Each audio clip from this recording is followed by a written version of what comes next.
Le président de la Fédération ivoirienne de taekwondo, maître Jean-Marc Yassé, a accordé une interview à NTI Sport. Le boss du taekwondo ivoirien a fait l'état des lieux de cette discipline.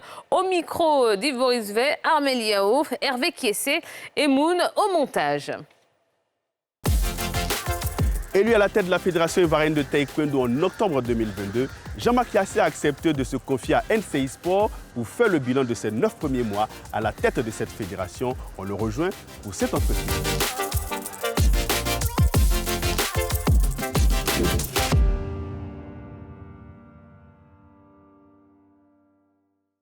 Monsieur le maire, bonsoir. Bonsoir. Vous avez été élu le 15 octobre 2022 à la tête de la Fédération ivoirienne de taekwondo. Quel bilan faites-vous? Le bilan, j'espère pour moi, est, je pense, assez positif, puisque nous avons réussi quand même à maintenir nos athlètes dans des conditions acceptables.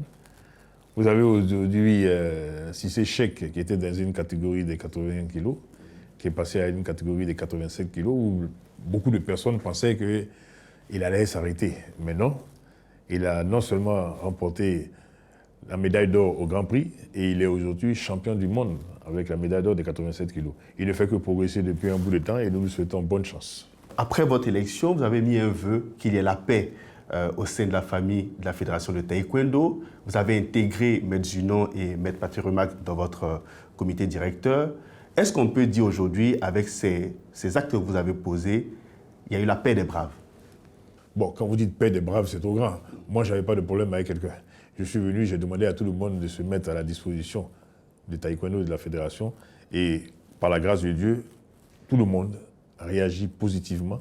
Et nous sommes en train de tous œuvrer pour l'épanouissement du taekwondo, non seulement en Côte d'Ivoire, dans l'Afrique et au niveau international. Lors de la campagne électorale, vos détracteurs estimaient que vos occupations allaient vous empêcher d'être, j'ai envie de dire, bon à la tête de cette fédération. Dites-nous, qu'est-ce qu'il en est aujourd'hui?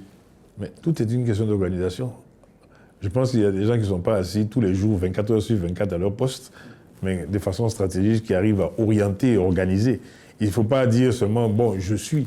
Nous ne sommes rien.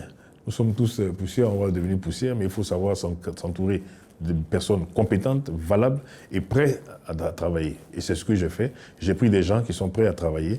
Vous allez voir au niveau de la communication qui avance. Vous allez voir au niveau de l'entraînement, le maintien de nos athlètes au niveau non seulement sous-régional, mais aussi au niveau international.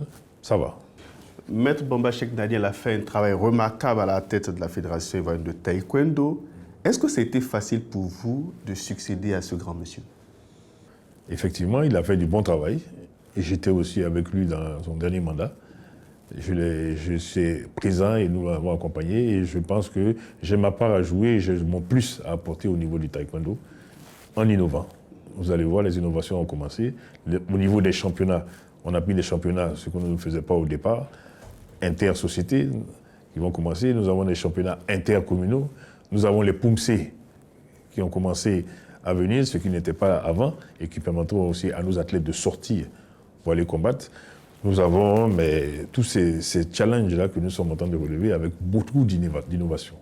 Tout à l'heure, vous parliez de Cissé Cheick Salah. Quel commentaire faites-vous de sa victoire au championnat du monde? Mais écoutez, ça a été une très très belle victoire.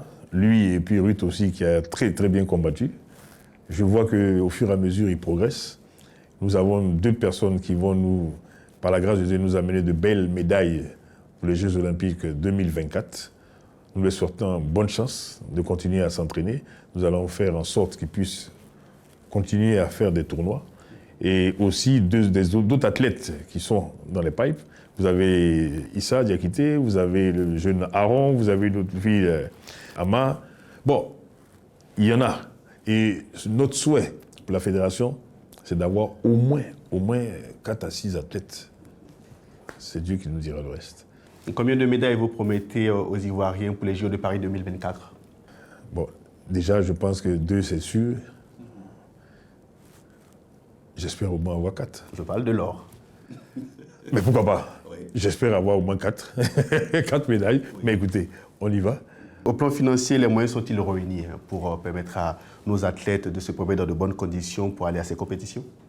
Oui, l'État apporte sa part au niveau du financement et du déplacement de nos athlètes. Et aussi, nous avons plusieurs sociétés privées qui participent plutôt à ces compétitions, ou participent au financement de la formation, des déplacements de nos athlètes. Nous remercions toutes ces sociétés qui sont avec nous, qui sont à nos côtés, et qui comptent, et qui espèrent, et qui ont confiance à la Fédération ivoirienne de taekwondo, et qui nous permettent d'aller de l'avant et de faire ressortir le taekwondo, de faire sortir les Ivoiriens au niveau international. En ce qui concerne les licenciés au niveau du taekwondo, on en a combien aujourd'hui? Aujourd'hui, nous avons quand même plus de 50 000 licenciés au niveau de la Fédération ivoirienne de taekwondo. Et ces 50 000, je ne vous cache pas qu'ils sont bien assurés avec leur passeport prouvant qu'ils sont des taekwondoïnes. Et aujourd'hui, le taekwondo ivoirien, la Fédération ivoirienne de taekwondo, a signé avec le Kukiwan, ce qui nous permettra non plus d'envoyer forcément nos athlètes au niveau de la Corée pour être formés, mais puisque nous avons un grand maître ici en Côte d'Ivoire aujourd'hui, le grand maître Siaka, qui est le premier ceinture noire, 9e dan en Afrique, nous avons la possibilité de travailler avec lui aujourd'hui, qui a la confiance du Kukiwan, et nous pouvons former nos athlètes au niveau du Kukiwan en Côte d'Ivoire. Alors nous sommes au terme de cette entrevue. Monsieur le Président, quel est votre mot de fin? Mais mon mot de fin, je demande aux athlètes de ne pas avoir la grosse tête. Même s'ils deviennent des champions internationaux, ils doivent garder une seule chose en tête. Rester constant. Le respect des règles, le respect du pays, et de savoir que toute la Côte d'Ivoire et leurs jeunes frères les regardent. Je leur souhaite bonne chance, qu'ils continuent à pratiquer leur sport, le taekwondo, comme nous le souhaitons, et puis que 2024, nous puissions avoir au moins 4 médailles, dont 3 d'or, puisque vous voulez quand même qu'on diminue un peu. Merci.